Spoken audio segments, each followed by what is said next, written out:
नमस्कार साथियों, स्वागत है आपका ऑनलाइन स्टडी ग्रुप में। सामान्य ज्ञान की इस विशेष श्रृंखला के अंतर्गत आज आप लोग कंप्यूटर का सेकंड पार्ट देखेंगे। आपके सिलेबस में कंप्यूटर भी दिया गया है, जिसका पहला पार्ट आप लोगों ने कल देख लिया होगा।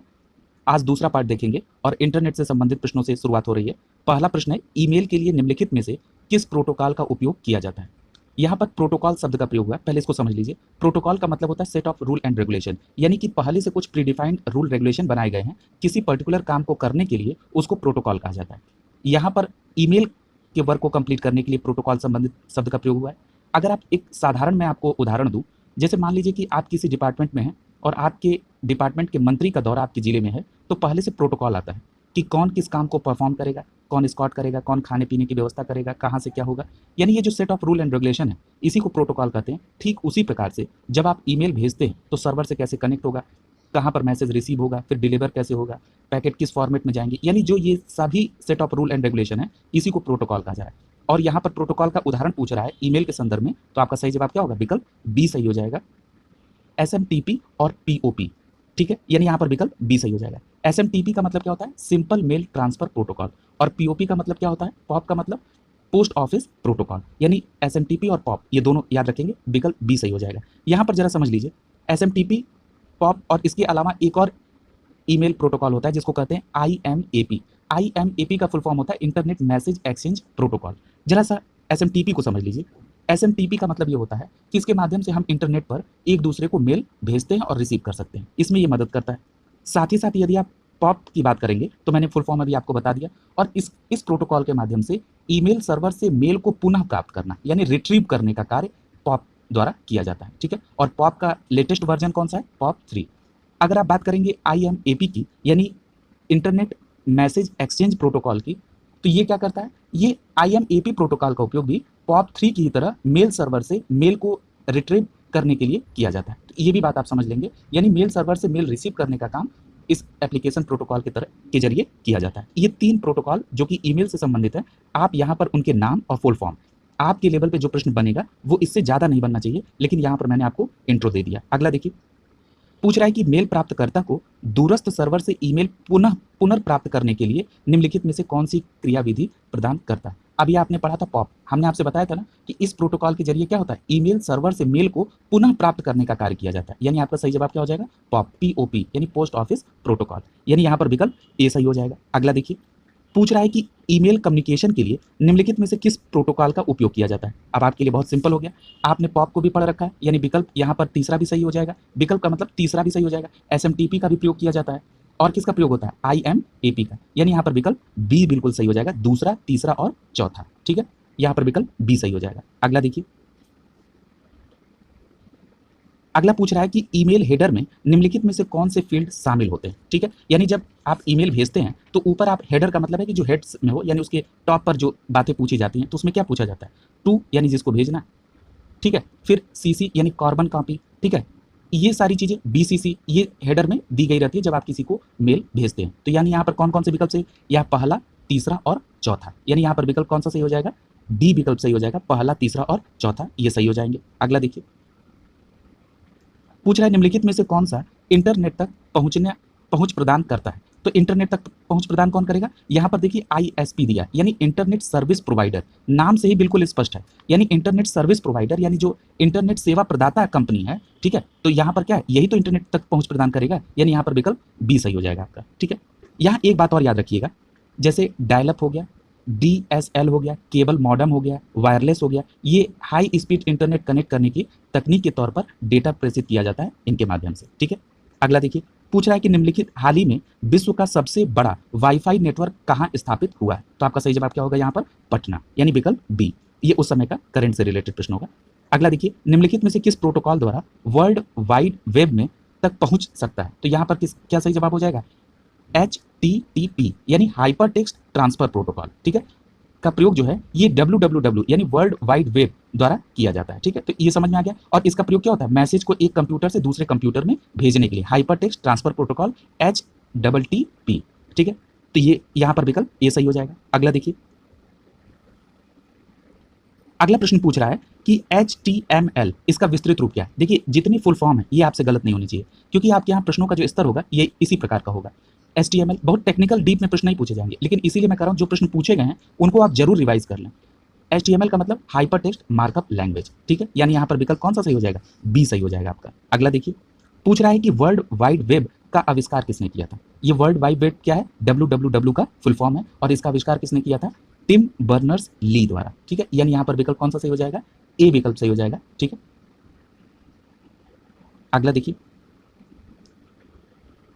पूछ रहा है कि इंटरनेट पर कंप्यूटर की पहचान किस प्रकार निश्चित होती है, तो आईपी एड्रेस के तौर पर, ठीक है, यानी अगर इंटरनेट पर किसी को आइडेंटिफाई करना हो तो किसके माध्यम से करते हैं, आईपी एड्रेस के माध्यम से। और एक बात और याद रखिएगा, ये जो आईपी एड्रेस होता है ये 4 भागों में डॉट के द्वारा डिवाइड होता है, ठीक है, यानी यहाँ पर विकल्प क्या सही हो जाएगा, ए विकल्प सही हो जाएगा। अगला देखिए, पूछ रहा है कि निम्नलिखित में से किस टोपोलॉजी में सभी संजाल संधियां यानी नेटवर्क नोड्स व्यक्तिगत रूप से एक केंद्रीय स्विच यानी हब कंप्यूटर से जुड़ी होती हैं, जो संदेशों पर पारित करने के लिए संचरण के एक केंद्रीय बिंदु के रूप में कार्य करती हैं। देखिए, इस प्रश्न को आपने कल के वीडियो में भी देखा था, मैंने वहां सिंप्लीफाई किया था। याद रखिए, आपने पढ़ा था स्टार टोपोलॉजी, मैंने आपसे कहा था ना, एक केंद्रीय हब होता है, एक केंद्रीय नोड होता है, जहां से सभी उस नेटवर्क से जुड़े जितने भी कंप्यूटर होते हैं उन सभी का वहां से हैंडलिंग होती है, ठीक है, यानी अगर वो हब डिस्टर्ब हो गया तो जितने भी उस नेटवर्क में जुड़े कंप्यूटर है वो क्या हो जाएंगे, डिस्टर्ब हो जाएंगे। सीधी बात यही कही गई है, इतना उसको घुमा फिरा के बात कहा जा रहा है, यानी आपका सही जवाब क्या हो जाएगा, स्टार टोपोलॉजी। स्टार टोपोलॉजी में क्या होता है, बीच में एक केंद्रीय हब होता है जिससे उस नेटवर्क से जितने कंप्यूटर को ऐड करना होता है वहां से ऐड होते हैं, यानी यहाँ पर विकल्प ए सही हो जाएगा। अगला देखिए, पूछ रहा है कि किन नियमों का कौन एक नियमों का स्थापित समूह है जो यह निर्धारित करता है कि एक संजाल यानी एक नेटवर्क में विभिन्न उपकरणों के बीच डेटा को किस प्रकार प्रसारित किया जाए। अनिवार्य रूप से यह संयोजित उपकरणों को आपस में संचरण करने देता है, भले ही उनकी आंतरिक प्रक्रियाएं या संरचना या अभिकल्प यानी उसका डिजाइन में कोई अंतर हो, ठीक है। तो आपका सही जवाब क्या हो जाएगा यहाँ पर, नेटवर्क प्रोटोकॉल। मैंने आपसे कहा ना कि ये क्या है, एक प्री डिफाइंड समूह है, किसका, नियमों का, जो क्या करता है, नेटवर्क में डेटा को एक दूसरे जगह पे प्रसारित करने या भेजने का काम करता है। यहां पर विकल्प बी सही हो जाएगा आपका। अगला देखिए, पूछ रहा है कि इंटरनेट का स्टैंडर्ड प्रोटोकॉल है, तो इंटरनेट का स्टैंडर्ड प्रोटोकॉल क्या है, TCP/IP, ठीक है। अब यहाँ पर TCP/IP का फुल फॉर्म भी आपको जानना जरूरी है, और जैसे ही आप TCP/IP का फुल फॉर्म जानेंगे आप ये समझ जाएंगे कि इंटरनेट का स्टैंडर्ड प्रोटोकॉल ये क्यों है। TCP का मतलब होता है ट्रांसमिशन कंट्रोल प्रोटोकॉल, यानी जो ट्रांसमिशन होगा इसमें ऐसे कुछ नियमों का समूह होगा जो उनकी कंट्रोलिंग संबंधित इसमें दिया रहेगा, और उसी के साथ IP यानी इंटरनेट प्रोटोकॉल। अब आप समझ गए होंगे कि ये स्टैंडर्ड प्रोटोकॉल क्यों है, और यहाँ पर विकल्प ए आपका आंसर हो जाएगा, ठीक है। यहाँ HTML यानी हाइपर टेक्स्ट मार्कअप लैंग्वेज ये आपने पढ़ा है, ये ऐसी लैंग्वेज होती है जो वेबसाइट बनाने के लिए इसका उपयोग किया जाता है, आप पढ़ चुके हैं। कह रहा है कि अगला प्रश्न है, निम्नलिखित में से निम्न पावर लोकल एरिया वायरलेस संचार तकनीकी है कौन, ईथरनेट। यहाँ पर विकल्प क्या हो जाएगा, सी सही हो जाएगा, यानी ईथरनेट क्या करता है, लोकल एरिया नेटवर्क पर काम करने के लिए ये एक वायरलेस संचार तकनीकी, ठीक है, यानी यहाँ पर विकल्प सी सही हो जाएगा। एक बात यहाँ याद रखिएगा, इसकी अभिकल्पना जो है ये 1973 में बॉब रॉबर्ट मेटकॉफ ने की थी। आपके यहाँ इस प्रकार के प्रश्न पूछे जा सकते हैं, किसके द्वारा की गई थी, बॉब रॉबर्ट मेटकॉफ द्वारा, कब, 1973 में। अगला देखिए, पूछ रहा है कि इंटरनेट में प्रोसेस टू प्रोसेस संचार के लिए निम्नलिखित में से कौन से प्रोटोकॉल का उपयोग होता है, तो आपका सही जवाब क्या होगा, ट्रांसपोर्ट लेयर प्रोटोकॉल, यानी यहाँ पर विकल्प क्या सही हो जाएगा, डी सही हो जाएगा, ट्रांसपोर्ट लेयर प्रोटोकॉल।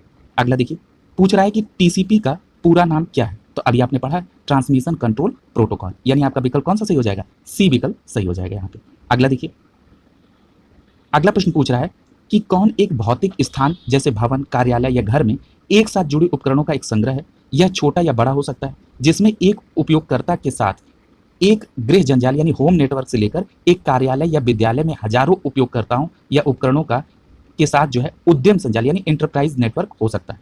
यानी ये क्या कर रहा है, इसका मतलब समझ रहे हैं, यानी ये छोटे लेवल पर किसी नेटवर्किंग की बात कर रहा है, ठीक है, यानी क्या कर रहा है, इसको लोकल एरिया नेटवर्क यानी किसी घर तक, किसी कार्यालय तक या किसी छोटे इंटरप्राइजेस की बात कर रहा है, ठीक है, यानी यहाँ पर क्या होगा, लैन की बात कर रहा है, लोकल एरिया नेटवर्क की, ठीक है।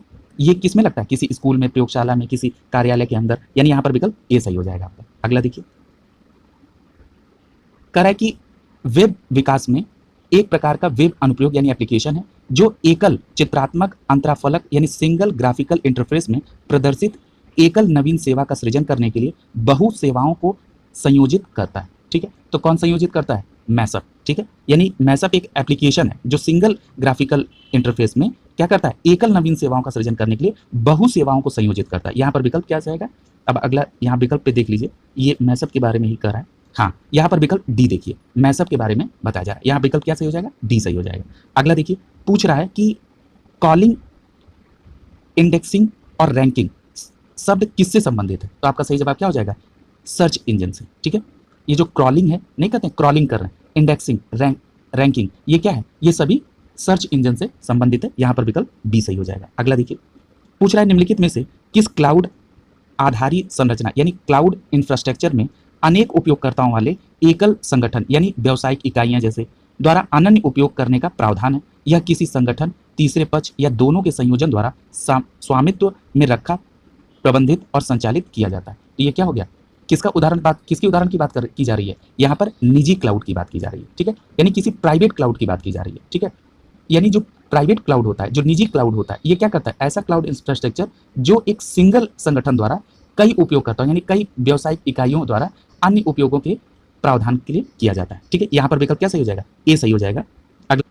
अगला प्रश्न है, क्रोम, सफारी और ओपेरा के बीच क्या संबंध है? ये सभी क्या है? तो आपका सही जवाब क्या हो जाएगा? ये सभी वेब ब्राउजर है। ठीक है, आपने इनका नाम सुना होगा, क्रोम, सफारी और ये ओपेरा क्या है? वेब ब्राउजर, यानी विकल्प ए सही हो जाएगा आपका। ठीक है, अगला देखिए, कह रहा है कि ई कॉमर्स, ई लर्निंग, ई बैंकिंग, ई एम कॉमर्स, ये आदि जो सेवाएं हैं, ये कैसी सेवाएं हैं? तो आपका सही जवाब हो जाएगा ई सेवाएं। ठीक है, यानी ये सभी क्या है? ई कॉमर्स सेवाएं हैं, यानी इलेक्ट्रिक कॉमर्स सेवाएं हैं। ठीक है, इलेक्ट्रॉनिक कॉमर्स सेवाएं यानी ई सेवाएं, ये सभी आती हैं। विकल्प डी सही हो जाएगा यहाँ पर। ठीक है, जिसमें क्या हो जाएगा? इसके अंतर्गत ई कॉमर्स आ जाएगा, ई बैंकिंग आ जाएगा। ठीक है, विकल्प डी सही हो जाएगा। अगला देखिए, पूछ रहा है कि केविन सिस्ट्रॉम और माइक क्रिगर निम्नलिखित में से किसके संस्थापक हैं? तो याद रखिएगा, केविन सिस्ट्रॉम और माइक क्रिगर जो हैं, ये इंस्टाग्राम के संस्थापक हैं, यानी यहाँ पर विकल्प सी सही हो जाएगा। ठीक है, अब यहाँ पर एक बात और याद रखिएगा, इन्होंने 2010 में इंस्टाग्राम की स्थापना की थी। ठीक है, और अगर आप कुछ और ऐप के बारे में बात करें, जैसे व्हाट्सएप के बारे में, जेन कूम और ब्रायन एक्टन, इनका नाम किससे संबंधित है? व्हाट्सएप से। अगर आप ट्विटर की बात करें तो Jack Dorsey, Noah Glass, Biz Stone, Evan Williams. ठीक है, ये सभी नाम ट्विटर से संबंधित है। ठीक है, तो ये भी बात आप याद रखेंगे, ये आपके यहाँ पूछा जा सकता है। अगला प्रश्न पूछ रहा है कि एक ऐसा उपकरण जो अन्य प्रोग्राम और उपकरणों के लिए कार्यात्मकता प्रदान करता है, जिन्हें ग्राहक यानी क्लाइंट्स कहा जाता है, तो उसको क्या कहते हैं? आपका सही क्या होगा? सर्वर। यानी क्या कर रहा है? सर्वर एक ऐसा उपकरण है जो अन्य प्रोग्राम या उपकरणों के लिए कार्यात्मकता प्रदान करता है। ठीक है, तो आपका सही जवाब क्या हो जाएगा? सर्वर, यानी यहाँ पर विकल्प डी सही हो जाएगा। अगला देखिए, कह रहा है कि कंप्यूटर के संदर्भ में जिस तरीके से कोई विरोधी सिस्टम में प्रवेश कर सकता है और संभावित रूप से क्षति का कारण बन सकता है, उसे क्या कहते हैं? तो आपका सही जवाब क्या हो जाएगा? उसे अटैक सरफेस कहते हैं। क्या कहते हैं? अटैक सरफेस, यानी यहाँ पर विकल्प क्या सही हो जाएगा? ए सही हो जाएगा। ठीक है, और उस व्यक्ति को क्या कहते हैं? हैकर कहते हैं। अगला देखिए, पूछ रहा है कि रे टॉमिलिंसन को किसका श्रेय दिया जाता है? तो आपका सही जवाब क्या हो जाएगा? सबसे पहला ईमेल भेजने का काम किसके द्वारा? रे टॉमलिंसन के द्वारा, यानी यहाँ पर विकल्प ए सही हो जाएगा। ठीक है, अगला देखिए, पूछ रहा है निम्नलिखित में से कौन सा एक उपाय नहीं है जिससे एक वायरस आपके कंप्यूटर को संक्रमित कर सकता है? ठीक है, तो यहाँ पर आप विकल्प बी देखिए। आपने पीडीएफ में कभी वायरस आने के लिए नहीं देखा होगा। ठीक है, तो कह रहा है कि ये उपाय नहीं है जिससे एक वायरस आपके कंप्यूटर को संक्रमित कर सकता है। ठीक है, यानी जो पीडीएफ होता है, पीडीएफ फाइल जो होती है, वो क्या होता है? इसके द्वारा आपके कंप्यूटर में वायरस संक्रमण नहीं हो सकता है। ठीक है, यानी यहाँ पर विकल्प आपका बी सही हो जाएगा। अगला देखिए,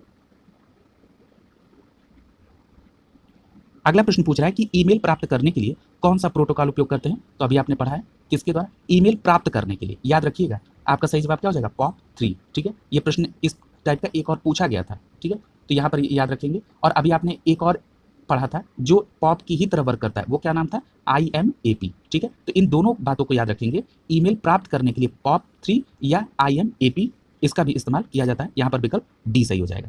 याद रखेंगे, ये प्रश्न आपके आयोग में कई बार पूछा गया। अगला प्रश्न देखिए, पूछ रहा है कंप्यूटर विज्ञान में ASP का विस्तारित रूप है। ठीक है, तो ASP का फुल फॉर्म होता है active server pages. Active server pages का मतलब क्या हो गया? एक्टिव सर्वर पेजेस का मतलब है सक्रिय सेवक पृष्ठ, यानी विकल्प यहाँ पर डी। और एक ASP का फुल फॉर्म होता है एप्लीकेशन सर्विस प्रोवाइडर, यानी आवेदक सेवा प्रदाता। यानी इस प्रश्न का बी और डी, ये दोनों ऑप्शन सही हो जाएगा। ठीक है, आप याद रखिएगा, इस प्रकार के जब भी फुल फॉर्म पूछे जाए तो उसका इंग्लिश फुल फॉर्म याद रखेंगे तो आपको बहुत आसानी हो जाएगी। ठीक है, देखिए ASP का क्या होता है? एक्टिव सर्विस पेजेस, और ASP का दूसरा क्या है full form? Application service provider, यानी यहाँ पर बी और डी दोनों ऑप्शन सही हो जाएगा।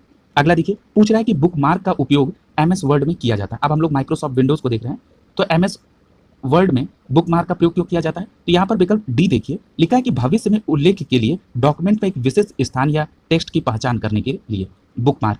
याद है आप लोग जब बुक से कभी पढ़ते हैं, कभी क्या आपको तो पढ़ते ही हैं, तो उसमें आप क्या करते हैं, वहाँ पर जहाँ पर एंड हो जाता है, जहाँ आपको रिकॉल करना रहता है, तो वहाँ पे आप कुछ लगा देते हैं, तो वो क्या है, बुकमार्क्स टाइप। ठीक है, तो उसी बुकमार्क की बात यहाँ पर कहा जा रहा है। कंप्यूटर के संदर्भ में, MS वर्ड के संदर्भ में यहाँ पर विकल्प डी सही हो जाएगा। अगला देखिए, पूछ रहा है कि माइक्रोसॉफ्ट एक्सेल में फॉर्मेट पेंटर को कई बार क्रमानुसार उपयोग करने के लिए निम्नलिखित में से कौन सी क्रिया करनी चाहिए? ठीक है, तो यहाँ पर आपका क्या है, लॉक फॉर्मेट पेंटर आइकन पर क्लिक नहीं, फॉर्मेट पेंटर के अंतर्गत मल्टीपल यूजर ऑप्शन पर क्लिक, ये भी नहीं। अगला देखते हैं, पूछ रहा है कि करा है कि फॉर्मेट पेंटर आइकन पर डबल क्लिक। ठीक है, किसका उपयोग करने के लिए? करा है कि माइक्रोसॉफ्ट एक्सेल में फॉर्मेट पेंटर पर कई बार क्रमानुसार जो है उपयोग करने के लिए आप क्या करेंगे, फॉर्मेट पेंटर आइकन पर डबल क्लिक करेंगे, यानी यहाँ पर विकल्प सी सही हो जाएगा।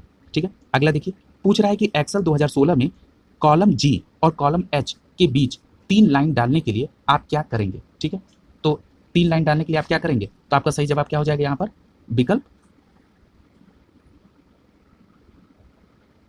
विकल्प देखिए ए सही दिख रहा है। क्या कर रहा है कि कॉलम जी सेलेक्ट करेंगे और राइट क्लिक करके 3 बार इंसर्ट सेलेक्ट करेंगे। ठीक है, तो ये क्या हो जाएगा, वहाँ पर वो इंसर्ट हो जाएगा, यानी यहाँ पर विकल्प ए सही हो जाएगा। ठीक है, इसको सही कर लीजिएगा, यहाँ ऑप्शन ए सही हो जाएगा। अगला देखिए, पूछ रहा है कि MS एक्सेल 2016 निम्नलिखित में से किस विकल्प द्वारा विंडो को 2 भागों में बांटा जा सकता है? ठीक है, तो यहाँ पर क्या सही जवाब हो जाएगा, यहाँ पर देखिए व्यू में जाएंगे, फिर विंडो और उसके बाद स्प्लिट। ठीक है, यानी यहाँ पर विकल्प सी सही हो जाएगा। ठीक है, अगला देखिए, ऑपरेटिंग सिस्टम में सारी प्रक्रियाओं की सूचना कहाँ रखी जाती है? तो आपका सही जवाब क्या हो जाएगा, प्रोसेस टेबल में। ठीक है, यानी यहाँ पर विकल्प डी सही हो जाएगा। ठीक है, यानी जो प्रोसेस टेबल है इसके द्वारा रिसोर्स मैनेज को और कंट्रोल किया जाता है। ठीक है, रिसोर्स को मैनेज और कंट्रोल किया जाता है, यहाँ पर विकल्प क्या सही हो जाएगा, डी सही हो जाएगा। अगला देखिए, यहाँ पर एक बात और याद रखिएगा कि ये जो टेबल्स हैं वो हर प्रोसेस और रिसोर्सेज के बारे में जानकारी स्टोर करने के लिए एक महत्वपूर्ण डेटा स्ट्रक्चर है। ठीक है, तो ये बात आपने अभी कर ली है। अगला देखिए, एक्सेल में डेटा का डिफॉल्ट अलाइनमेंट होता है। ठीक है, तो डेटा का डिफॉल्ट अलाइनमेंट क्या होता है? तो याद रखिएगा, टेक्स्ट का लेफ्ट अलाइनमेंट और नंबर का राइट अलाइन होता है, यानी यहाँ पर विकल्प आपका क्या सही हो जाएगा, ए विकल्प यहाँ पर सही हो जाएगा। ठीक है, अगला देखिए, पूछ रहा है कि आपने अभी तक विंडोज 7 कंप्यूटर में जो डिस्क संस्थापित यानी इंस्टॉल की है, उनमें नए खंड यानी वॉल्यूम बनाने और डिस्क को फॉर्मेट करने के लिए आप निम्नलिखित में से क्या टूल्स का उपयोग करेंगे? तो आप क्या करेंगे, डिस्क मैनेजमेंट सिस्टम का। ठीक है, यानी यहाँ पर विकल्प क्या सही हो जाएगा, सी सही हो जाएगा। अगला देखिए, पूछ रहा है कि किस प्रकार के फाइल का एक्सटेंशन .bat होता है? ठीक है, तो .bat किसका एक्सटेंशन होता है, PC बैच फाइल का। ठीक है, यानी यहाँ पर क्या सही जवाब हो जाएगा, विकल्प डी सही हो जाएगा। ठीक है, यानी जो PC बैच फाइल होती है उनका एक्सटेंशन होता है .bat। ठीक है, और .bat को बैच फाइल के नाम से भी जानते हैं। ठीक है, ये जो एक्सटेंशन होता है इससे पता चलता है कि ये फाइल किस प्रकार की फाइल है। ठीक है, जैसे आपने देखा होगा कि टेक्स्ट फाइल को .txt होता है, HTML फाइल को .html होता है, और कोई MP3 हो तो .mp3 होता है। ठीक है, तो इस प्रकार के, जैसे कोई डॉक्यूमेंट फाइल है .doc होता है, तो इस प्रकार का एक्सटेंशन दिया जाता है ताकि वो फाइल किस प्रकार की है ये पहचाना जा सके। और .bat का मतलब हो गया कि ये PC बैच फाइल, यानी कि ये बैच फाइल है।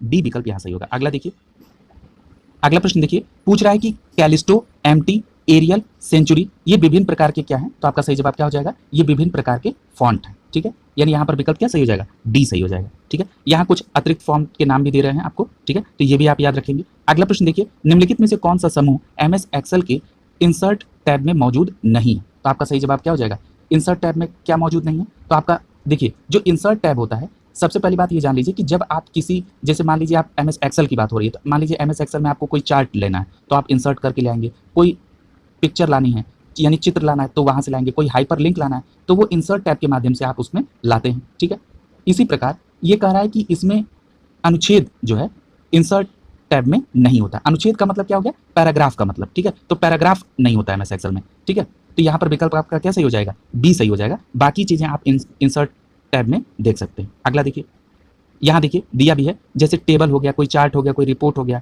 ठीक है, जैसे कोई लिंक हो गया, कोई सिंबल हो गया, ये कभी लाना हो तो क्या करेंगे, इंसर्ट टैब से। और एक बात और याद रखिएगा, इंसर्ट टैब को खोलने के लिए यदि आप शॉर्टकट की बात करेंगे तो क्या हो जाएगा, अल्ट एन प्रेस करेंगे तो इंसर्ट टेबल खुल जाएगा। अगला देखिए, पूछ रहा है निम्नलिखित में से कौन सा कंप्यूटर सॉफ्टवेयर प्रोग्राम है जिसका उपयोग डेटा संग्रहित करने, व्यवस्थित करने और हेर फेर करने में किया जाता है। तो आपका सही जवाब क्या हो जाएगा, इसमें कौन सा कंप्यूटर सॉफ्टवेयर प्रोग्राम है, एक्सेल। ठीक है, यानी एक्सेल में क्या होता है, डेटा का संग्रहण आप कर सकते हैं। ठीक है, और जो एक्सेल होता है ये बेसिकली प्रयोग किसके लिए किया जाता है, किसी गणना को करने के लिए, किसी डेटा के संग्रहण के लिए। ठीक है, कोई तालिका बनाने के लिए। ठीक है, तो ये बात आप याद रखेंगे। यहाँ पर विकल्प क्या सही हो जाएगा, विकल्प बी सही हो जाएगा। यहाँ देखिए विकल्प में आपको पावर पॉइंट दिया है, पावर पॉइंट प्रेजेंटेशन तैयार करने के लिए होता है। ठीक है, वहीं विकल्प ए में आपको फायरफॉक्स दिया है जो अभी आपने सर्च इंजन पढ़ा था। ठीक है, तो ये भी बात याद रखेंगे। ठीक है, तो यहाँ पर विकल्प क्या सही हो जाएगा, बी सही हो जाएगा। अगला देखिए, अगला प्रश्न पूछ रहा है कि माइक्रोसॉफ्ट एक्सेल कंप्यूटर फाइल को किस प्रकार का नाम दिया जाता है, यानी इसका एक्सटेंशन पूछ रहा है। तो .xls याद रखिएगा, ये काफी इंपॉर्टेंट है।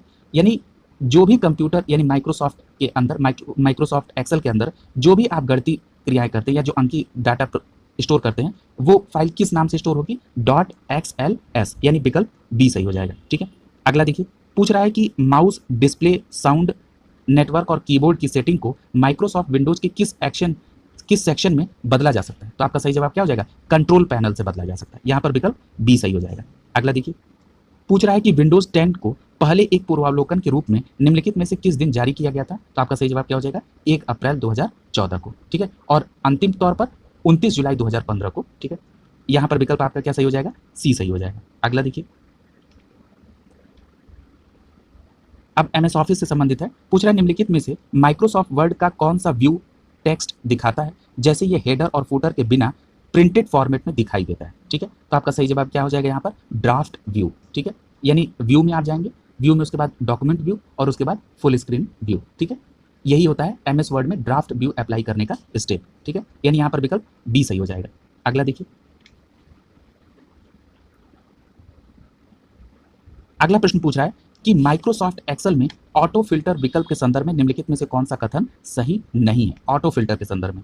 तो पहला दे रहा है कि किसी वर्कशीट में सूचना को फिल्टर करके आप इच्छित वैल्यू को जल्द प्राप्त कर सकते हैं, बिल्कुल सही है। अगला कह रहा है कि आप एक समय में डेटा के एक कॉलम पर एक फिल्टर सेट कर सकते हैं, ये गलत है। ठीक है, यानी यहाँ पर विकल्प क्या हो जाएगा, बी आपका आंसर हो जाएगा, ये कथन सही नहीं है। ठीक है, अगला देखिए, और बाकी दोनों ये सी और डी क्या है, दोनों सही है। अगला देखिए, पूछ रहा है कि माइक्रोसॉफ्ट वर्ड फाइल में क्लिपबोर्ड की सामग्री को पेस्ट करने के लिए किस शॉर्टकट की का प्रयोग किया जाता है। तो याद करिएगा, देखिए कितना उसमें इतना घुमा के पूछा, सीधे सीधे पूछता कि पेस्ट करने के लिए किस शॉर्टकट की का, तो कंट्रोल वी का।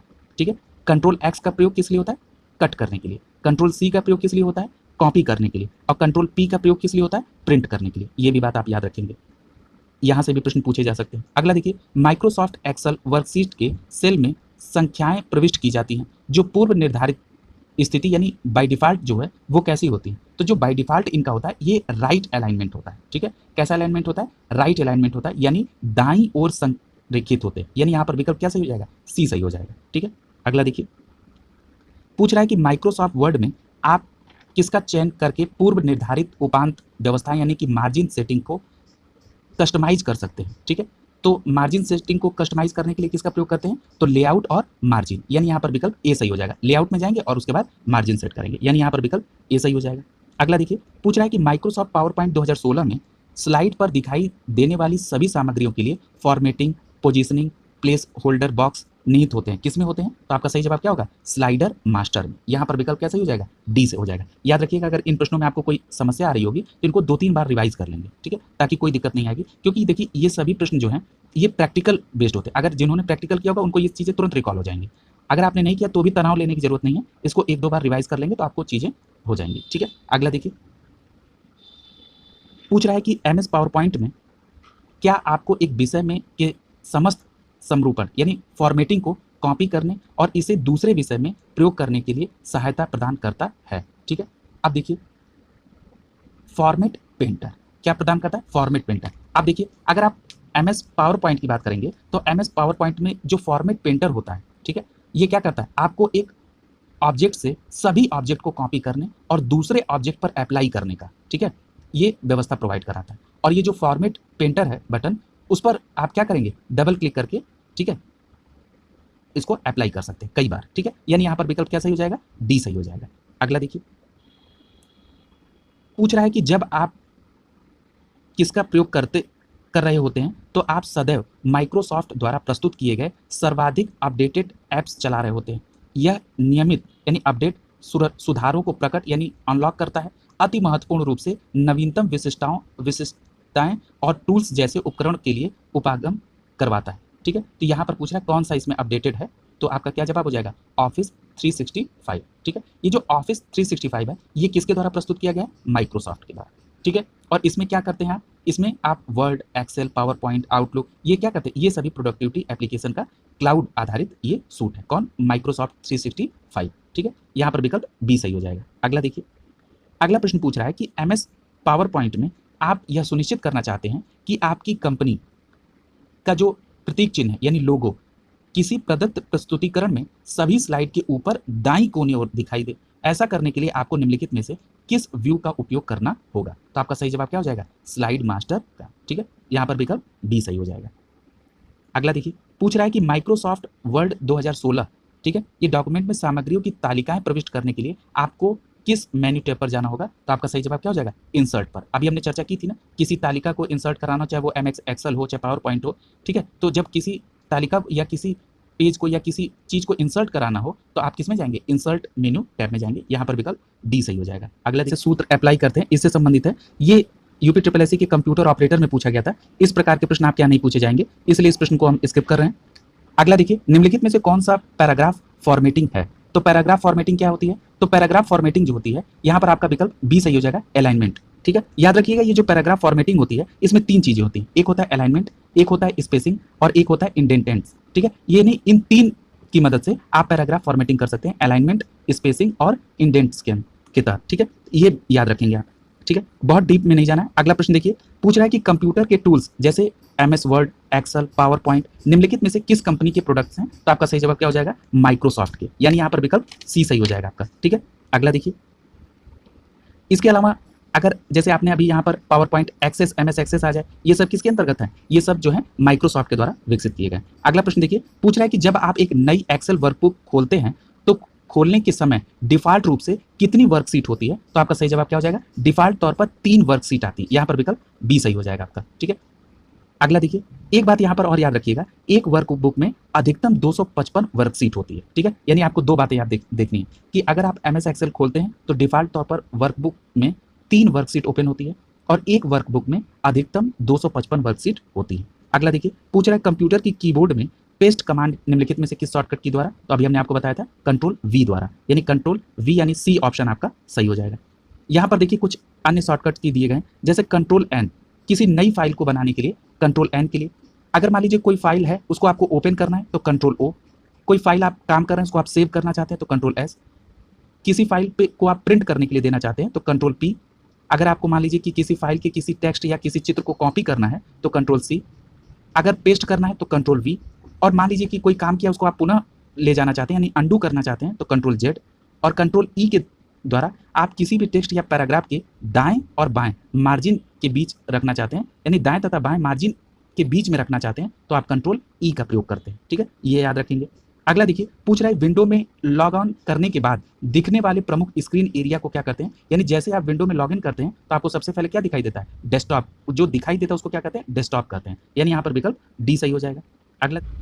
अगला प्रश्न है, माइक्रोसॉफ्ट वर्ड के संदर्भ में गटर मार्जिन नामक फीचर को निम्नलिखित में से किसके द्वारा उपयोग किया जाता है, तो आपका सही जवाब क्या होगा, बेहतर डॉक्यूमेंट बाइंडिंग के प्रबंध में आप गटर मार्जिन का प्रयोग करते हैं, यहाँ पर विकल्प बी सही हो जाएगा आपका। अगला देखिए, पूछ रहा है निम्नलिखित में से कौन सी कुंजी की शॉर्टकट की विंडोज ऑपरेटिंग सिस्टम को क्या करता है, स्टार्ट मेन्यू को दर्शाता है। ठीक है, तो आपका यहाँ क्या जवाब होगा, कंट्रोल एस्केप, यानी कंट्रोल एस्केप का जब आप प्रयोग करेंगे तो आप क्या हो जाएगा, स्टार्ट मेन्यू को खोल जाएगा। ठीक है, यानी यहाँ पर विकल्प सी सही हो जाएगा। यहाँ कंट्रोल जेड के तहत अंडू हमने आपको बताया था, अल्ट स्पेस बार के तहत ये जो प्रोग्राम का विंडो मेन्यू है उसको खोलने के लिए अगर आपने कंट्रोल एस्केप दबाया तो क्या होगा, स्टार्ट मेन्यू खोलने के लिए। ठीक है, और जो कि प्रश्न में पूछा गया है, और अल्ट इंटर के तहत चयनित विषय की प्रॉपर्टी खोलना, कंट्रोल सी के द्वारा कॉपी करना और एक्स के द्वारा कट करना।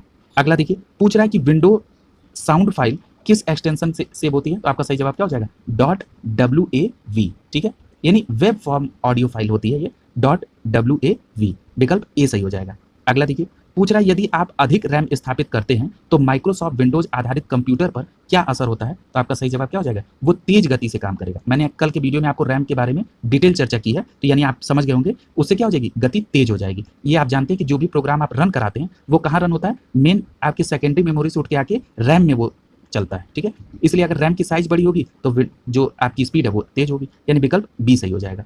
अगला देखिए, इसलिए आपने देखा होगा कि कई बार अगर रैम कम होती है तो हैंग करने लगता है। अगला देखिए, करा कि कंप्यूटर में एक दस्तावेज में पूरे पाठ का चयन करने के लिए किस कुंजी को दबाया जाए। पूरे पाठ का चयन मतलब कंट्रोल ऑल की बात कर रहा है, सभी सेलेक्ट करना चाहता है उस दस्तावेज में, तो आप क्या करेंगे, कंट्रोल ए का उपयोग करेंगे, यानी कंट्रोल ए का प्रयोग करेंगे तो सभी चीजें उसमें की सेलेक्ट हो जाएंगी। यहां पर विकल्प बी सही हो जाएगा। अगला देखिए, पूछ रहा है कि निम्नलिखित में से कौन सा सुमेलित नहीं है। तो यहां पर देख लीजिए, पूछ रहा है कि एमएस वर्ड का एक्सटेंशन तो .doc, एमएस एक्सेल का एक्सटेंशन तो अभी आपने पढ़ा था .xls, एमएस पेंट का एक्शन तो आपका सही जवाब क्या होगा, .jpg सही है।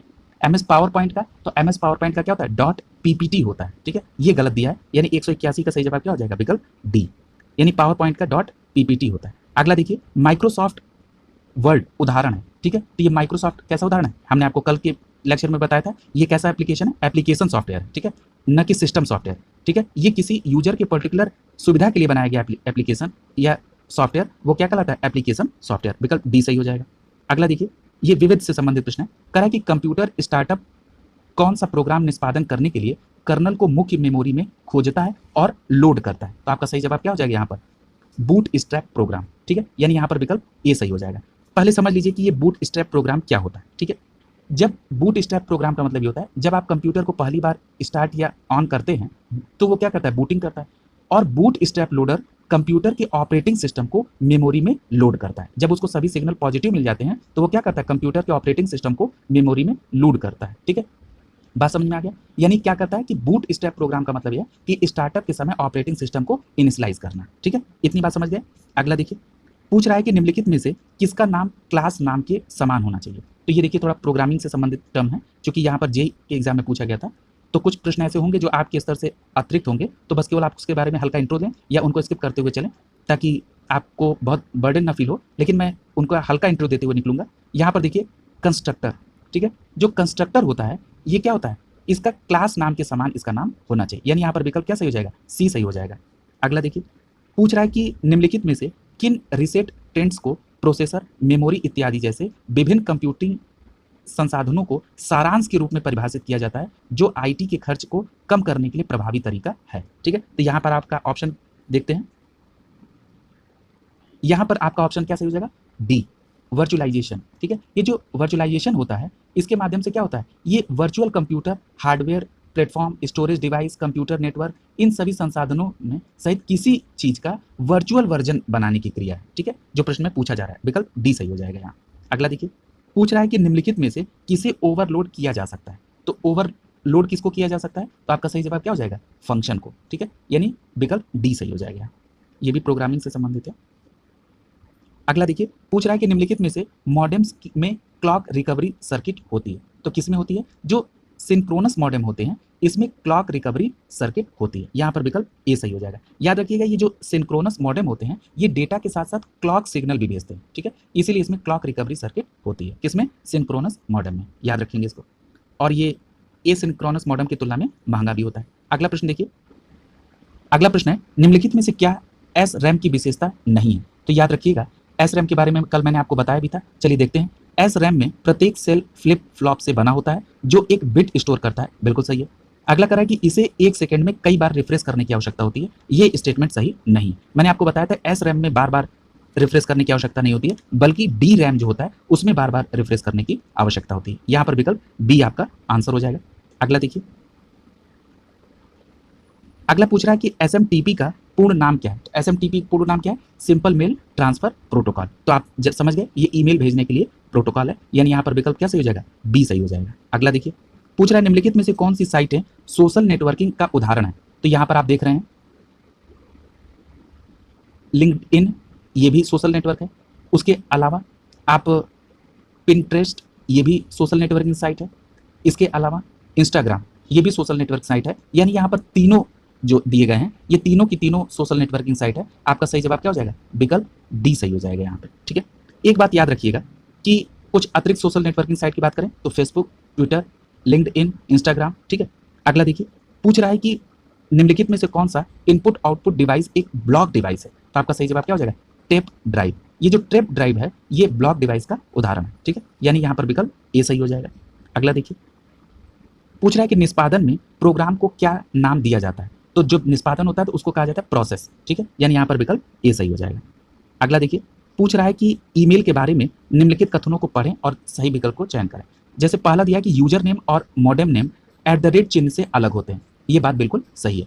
आपका भी ईमेल आईडी होगा, जैसे मान लीजिए यहाँ उदाहरण स्वरूप मैं इस ऑनलाइन स्टडी ग्रुप का जो ईमेल आईडी है aronlinestudygroup@gmail.com, तो ये जो AR ऑनलाइन स्टडी ग्रुप है ये क्या है? यूजर नेम है, और @ के बाद जो लिखा गया है वो क्या है? डोमेन नेम है, ठीक है, यानी यूजर नेम और डोमेन नेम जो है ये @ चिन्ह के साथ अलग हुआ है, यानी ये पहला स्टेटमेंट बिल्कुल सही है। दूसरा कह रहा है कि ईमेल एड्रेस केस सेंसिटिव होता है। केस सेंसिटिव का मतलब ये होता है, जैसे मान लीजिए कि उदाहरण दे रहा हूँ, मान लीजिए किसी आप पासवर्ड को देखिए, मान लीजिए किसी पासवर्ड में आपने कैपिटल से कोई चीज़ लिख दिया, और अगर आप उसको पासवर्ड लिखते समय स्मॉल से लिखेंगे तो वो बार बार कहेगा कि आपका पासवर्ड गलत है। क्यों? क्योंकि पासवर्ड केस सेंसिटिव होता है। लेकिन ईमेल एड्रेस के संदर्भ में ऐसा नहीं है। आप अपनी ईमेल आईडी को चाहे कैपिटल लेटर में लिखिए चाहे स्मॉल लेटर में लिखिए, वो ओपन हो जाएगा यदि आपने सही पासवर्ड और सही ईमेल आईडी लिखी है तो, ठीक है, यानी दूसरा स्टेटमेंट गलत है। ईमेल एड्रेस केस सेंसिटिव नहीं होता है, ठीक है। यहाँ पर पहला स्टेटमेंट सही है लेकिन दूसरा गलत है। इस प्रकार आपका सही जवाब क्या हो जाएगा? बी हो जाएगा। अगला देखिए,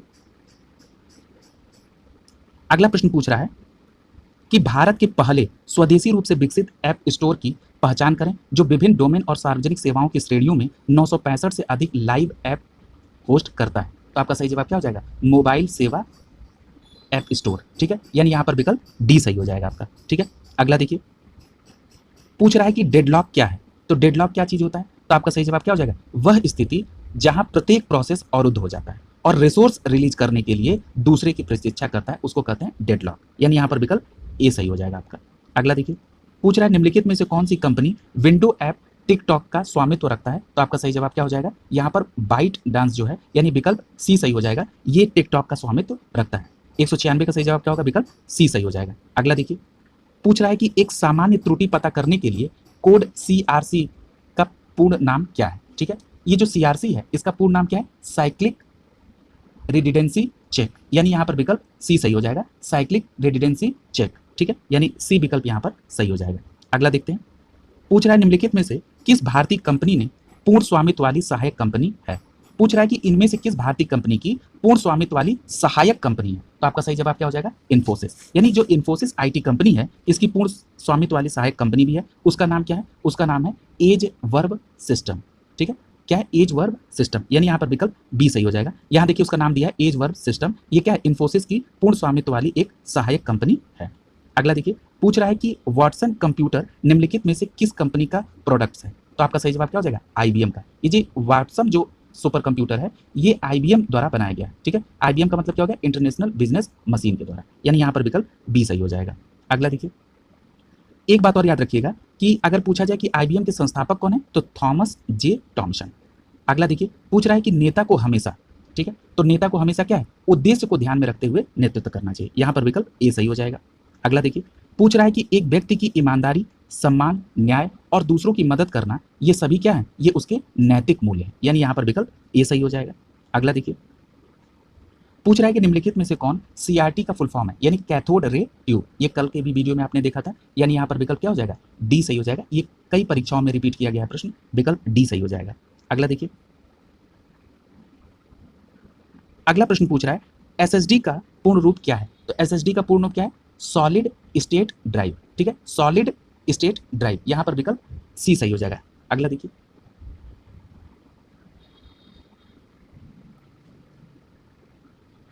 अगला प्रश्न है, आपकी कक्षा में आपके बगल में बैठा आपका एक सबसे अच्छा दोस्त अचानक बीमार पड़ जाता है, उसे तेज बुखार है और सांस लेने में दिक्कत है, आप क्या करेंगे। तो आप यहाँ पर विकल्प बी देखिए, स्कूल के अधिकारियों को सूचित करते हैं ताकि तत्काल उपाय किए जा सकें और आप उसके माता पिता को भी सूचित करेंगे, ठीक है, यानी पहले उसके तत्काल उपचार की चालू हो जाए और उसके बाद उसके माता पिता को भी सूचित करेंगे, ठीक है, यानी यहाँ पर विकल्प बी सही हो जाएगा। अगला देखिए, पूछ रहा है कि स्पष्ट संदेश भेजने के लिए महत्वपूर्ण क्रिया लिखना, बोलना, पढ़ना और शारीरिक हाव भाव जैसे कौशल क्या कहलाते हैं। तो ये किसके अंतर्गत आता है? संप्रेषण कौशल, यानी विकल्प ए सही हो जाएगा। अगला देखिए, पूछ रहा है कि परीक्षा हाल में प्रवेश करने से पहले आपके पीछे बैठने वाला आपका मित्र आपको ऐसे बैठने के लिए कहता है कि वह उन उत्तरों की नकल कर सके जो उसे नहीं आते, तो आप क्या करेंगे? तो आप यहाँ पर ऑप्शन बी देखिए क्या करा है कि अपने दोस्त को विनम्रता से बताएंगे कि आप मदद नहीं कर पाएंगे क्योंकि आपको पकड़े जाने और दंडित होने का डर है, यानी यहाँ पर विकल्प बी सही हो जाएगा। अगला देखिए, बाद में जो होगा फिर देखा जाएगा। अगला कह रहा है कि किसी संसाधक द्वारा प्रति सेकंड की जाने वाली संक्रियाओं की संख्या का निर्धारण किसके द्वारा किया जाता है? इसे मेगाहर्ट्ज और गीगाहर्ट्ज में व्यक्त किया जाता है, तो ये क्या हो जाएगा? Clock speed. ठीक है, यानी यहाँ पर विकल्प क्या हो जाएगा? ए सही हो जाएगा। यानी क्लॉक स्पीड जो है वो किसी भी प्रोसेसर द्वारा प्रति सेकंड में की जाने वाली संक्रियाओं की संख्या का निर्धारण करता है। ठीक है, यानी यहाँ पर विकल्प ए सही हो जाएगा। अगला देखिए, पूछ रहा है कि बैंकों में चेकों को संसाधित करने के लिए बैंक निम्नलिखित में से किस तकनीक का प्रयोग करते हैं? यानी कि जो बैंक में जो चेक होता है, जो चेक नंबर उस चेक के नीचे लिखा रहता है, वो ये प्रश्न में पूछा जा रहा है कि उसको किसके माध्यम से बैंक रीड करता है, तो ये होता है मैग्नेटिक इंक कैरेक्टर रीडर, यानी MICR। ठीक है, यानी यहाँ पर विकल्प बी सही हो जाएगा।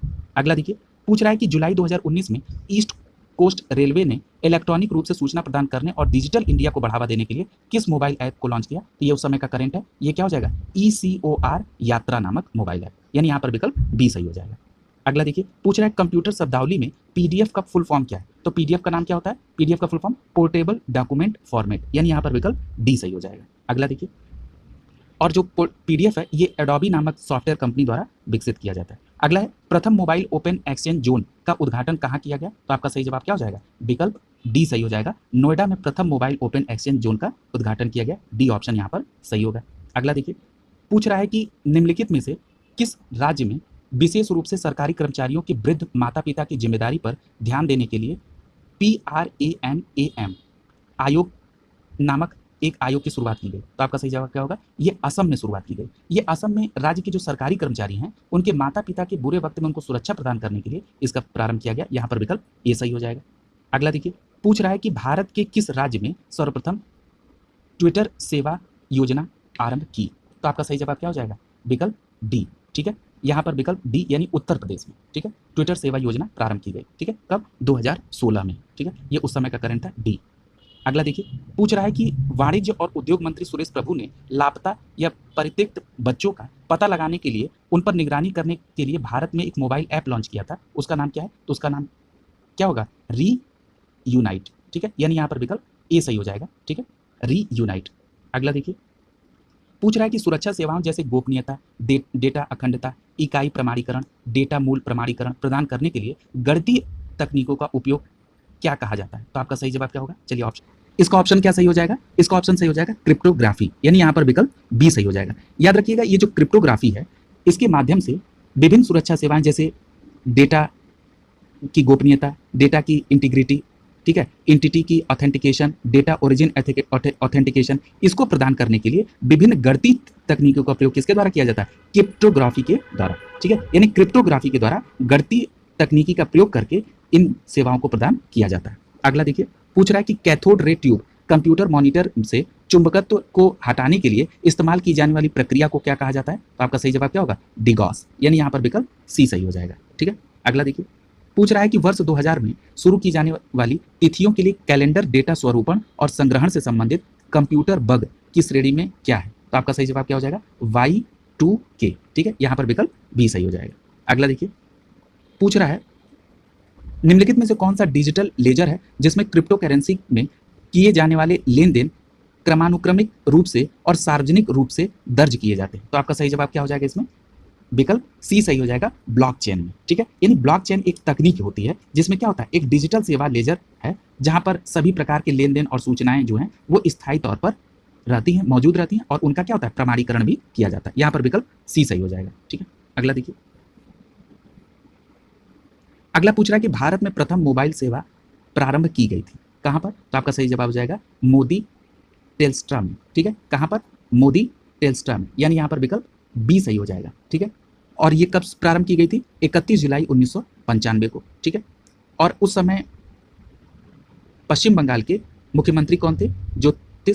ज्योति बसु ने तत्कालीन नरसिम्हा राव की सरकार में टेलीकॉम मंत्री सुखराम को मोबाइल कॉल करके इसकी शुरुआत की थी। और किस कंपनी ने प्रारंभ किया था?